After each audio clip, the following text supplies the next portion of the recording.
सिलीगुड़ी विधायक विकास निधि से जुड़ी परियोजनाओं को जिला प्रशासन के निर्देश पर बंद कर देने के आरोप में भाजपा ने कड़ा विरोध जताया। समिति ने शुक्रवार दोपहर एसजेडीए कार्यालय के सामने धरना प्रदर्शन का आयोजन किया। इस धरने का नेतृत्व सिलीगुड़ी के विधायक और विधानसभा के मुख्य सचेतक डॉक्टर शंकर घोष ने किया। उनके नेतृत्व में एसजेडीए के हिमाचल बिहार माटीगाड़ा स्थित दफ्तर के सामने पार्टी के कार्यकर्ता और समर्थक धरने पर बैठे।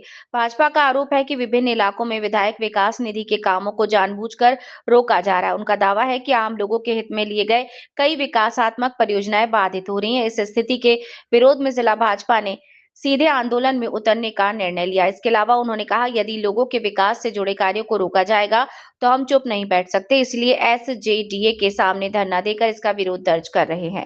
আমার হাতে 8টি কাজের ওয়ার্ক অর্ডারের লিস্ট আছে, যে কাজগুলো এসজেডি এর করার কথা কিন্তু সেই কাজ বন্ধ করে দেওয়া হয়েছে এবং এটা হয়েছে সম্পূর্ণ রাজনৈতিক কারণে।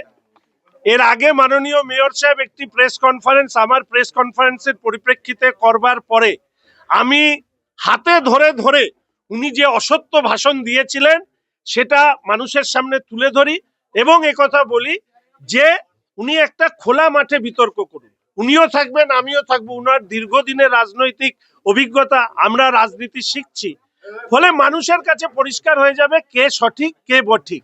কিন্তু তিনি সেই খোলা মাঠের বিতর্ক এড়িয়ে গিয়ে তিনি যেটা করলেন সেটা হচ্ছে তার রাজনৈতিক প্রভাব খাটিয়ে তিনি সিও ডিএমকে দিয়ে এসজেডি এবং দার্জিলিং এর ডিএমকে দিয়ে সমস্ত ওয়ার্ক অর্ডারের যে কাজ সেই কাজগুলোকে